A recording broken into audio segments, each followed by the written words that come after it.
कई बार लोग रात में हवेली के पास। नमस्कार मेरी प्यारी लॉयल फैमिली, मैं हूं आपका दोस्त मिस्टर एस और आज की कहानी है भूतिया हवेली का रहस्य। तो आइए कहानी को शुरू करते हैं, लेकिन इस पहले इस प्यारी लॉयल फैमिली का हिस्सा बनने के लिए चैनल को सब्सक्राइब करें। गांव के बाहर एक पुरानी हवेली खड़ी थी जिसे वर्षों से कोई नहीं देखता था। गांव वालों का मानना था कि वह हवेली भूतिया है। कई बार लोग रात में हवेली के पास से गुजरे, लेकिन अजीब आवाजें सुनकर डरकर लौट आए। एक दिन 4 दोस्त राज, सुमित, नेहा और पूजा ने फैसला किया कि वे हवेली की सच्चाई का पता लगाएंगे।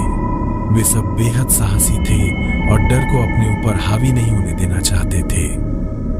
रात का समय था जब उन्होंने हवेली की ओर बढ़ना शुरू किया। चांद की रोशनी में हवेली और भी डरावनी लग रही थी। जैसे ही उन्होंने दरवाजे को खटखटाया, दरवाजा अपने आप खुल गया। चारों ने एक दूसरे की ओर देखा और धीरे धीरे अंदर दाखिल हुए। हवेली के अंदर अंधेरा छाया हुआ था।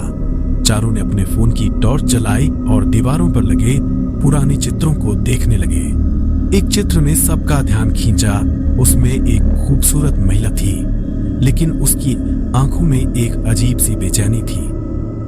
क्या तुमने देखा? उसकी आंखों में कुछ है, नेहा बोली। शायद यह सिर्फ हमारी सोच है, सुमित ने कहा, लेकिन उसकी आवाज में थोड़ी दहशत थी। जैसे जैसे वे हवेली के अंदर आगे बढ़े, उन्हें अजीब आवाजें सुनाई देने लगी। अचानक एक दरवाजा अपने आप बंद हो गया। सभी ने एक दूसरे की ओर देखा। उनकी धड़कनें तेज होने लगी। आगे बढ़ते हुए उन्होंने एक पुरानी किताब पाई जिस पर धूल जमी हुई थी। राज ने उसे खोला। किताब में लिखा था कि यह हवेली एक बार एक समृद्ध परिवार की थी, लेकिन एक रात परिवार की बेटी अचानक गायब हो गई। गांव वालों का मानना था कि उसे किसी ने मार दिया था और उसकी आत्मा हवेली में बसी हुई है। क्या हमें यह सब पढ़ना चाहिए? पूजा ने डरते हुए पूछा। हमें इसके बारे में और जानना होगा, राज ने जवाब दिया। तभी अचानक एक ठंडी हवा का झोंका आया और किताब उनके हाथ से गिर गई। सब चौंक गए। नेहा ने कहा, हमारे यहां से जाना चाहिए, यह ठीक नहीं लग रहा।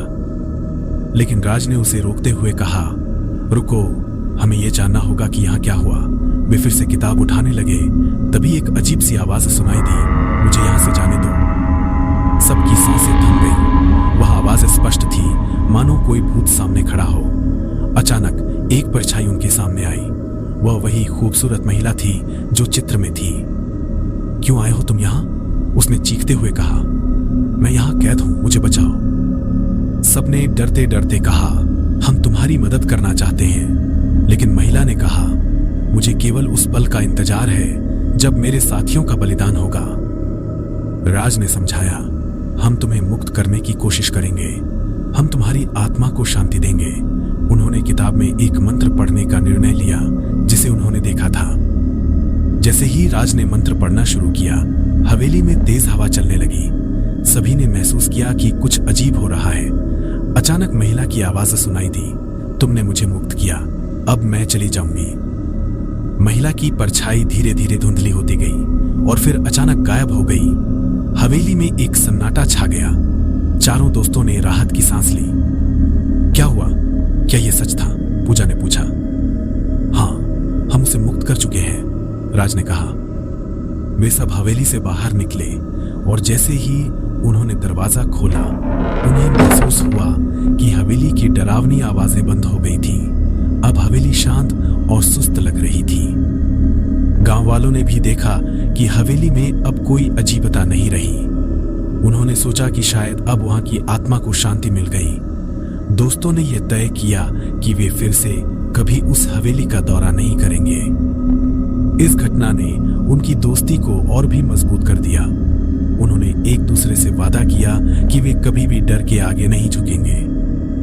यह अनुभव उनके लिए एक यादगार बन गया और वे हमेशा उस रात को याद करते रहे जब उन्होंने एक खोई हुई आत्मा को मुक्ति दी थी।